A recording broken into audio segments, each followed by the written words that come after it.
बिहार विधानसभा से माइनॉरिटी को टिकट नहीं मिलता है तो हम लोग पुरजोर विरोध करके आरजेडी के कैंडिडेट को हम लोग हराने का काम करेंगे।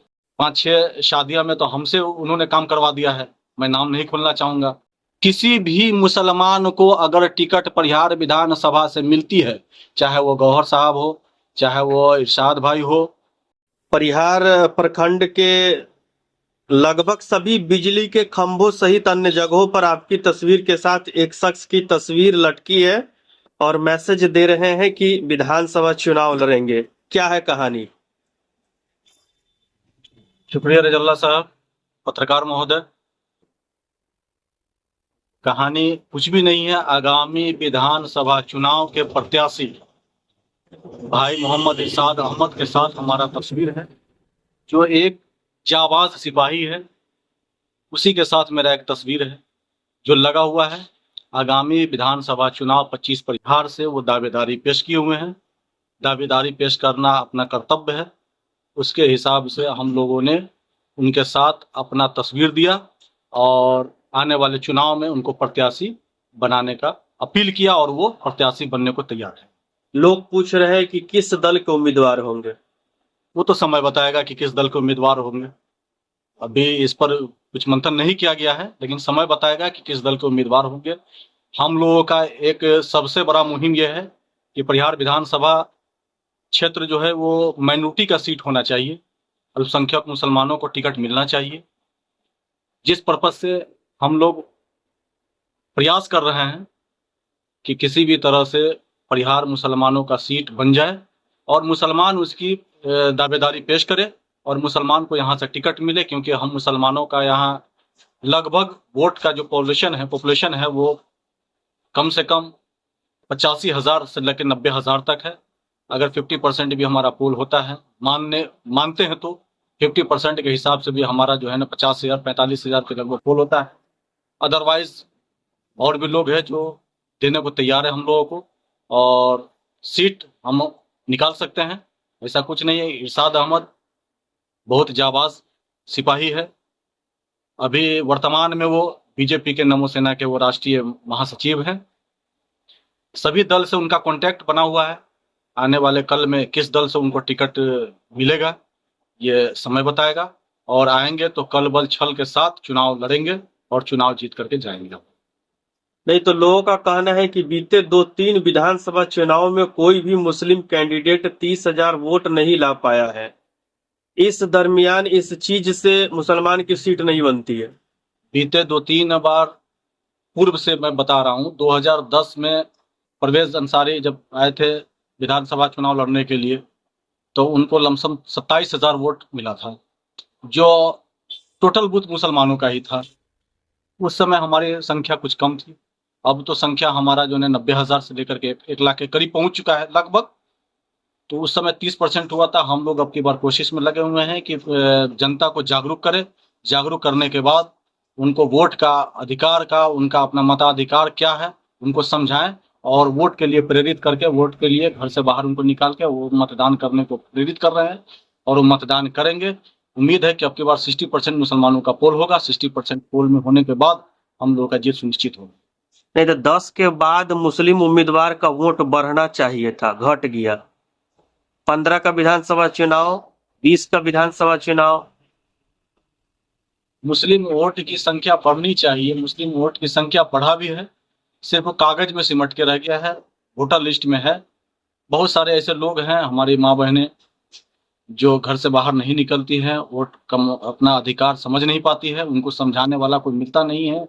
अब इस पर जो है ना हम लोग उनको प्रेरित कर रहे हैं कि किसी भी तरह से आप घर से बाहर निकले, अपने अधिकार को समझे, अपने मत का प्रयोग करें, अपने भाई अपने बंधु जो आपके अधिकार को आपके सरकार में उठाए, आपके अधिकार से आपको वंचित न रखे, वो आपकी आवाज बन करके विधानसभा में खड़ा हो, आप उनको वोट करें।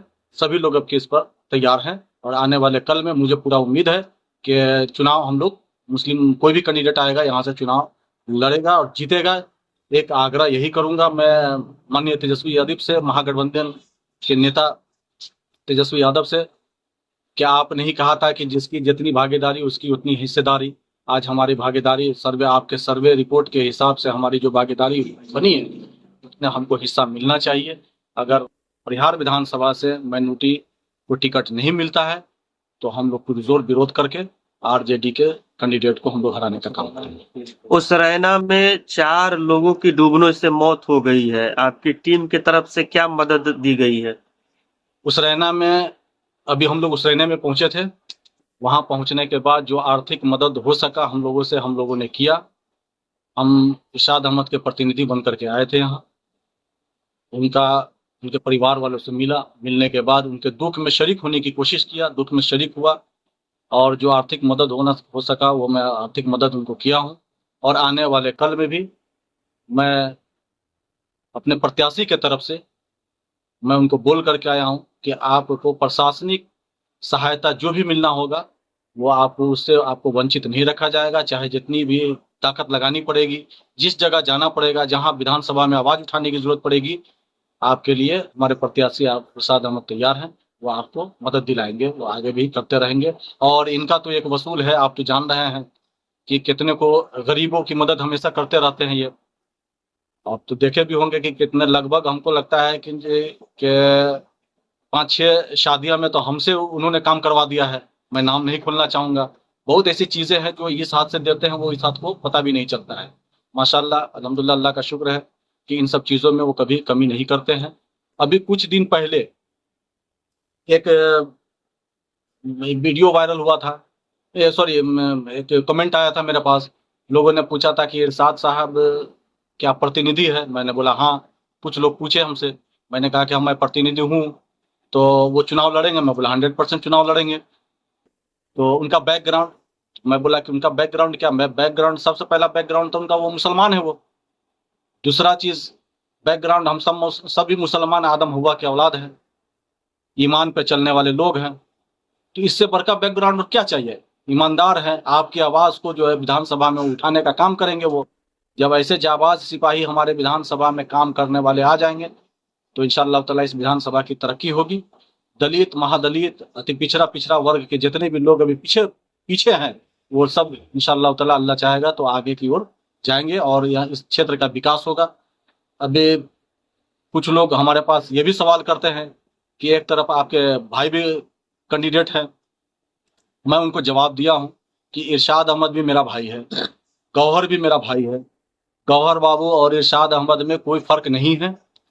किसी भी मुसलमान को अगर टिकट परिहार विधानसभा से मिलती है, चाहे वो गौहर साहब हो, चाहे वो इरशाद भाई हो, ये दोनों में से कोई एक ही कैंडिडेट होंगे। दोनों आदमी का मुआहदा है। हम दोनों मिल करके चुनाव नहीं लड़ेंगे। सिंगल अकेले जो एक आदमी को टिकट मिलेगी, हम एक दूसरे को सपोर्ट करके उस चुनाव को जीतेंगे और चुनाव को निकालने का कोशिश करेंगे।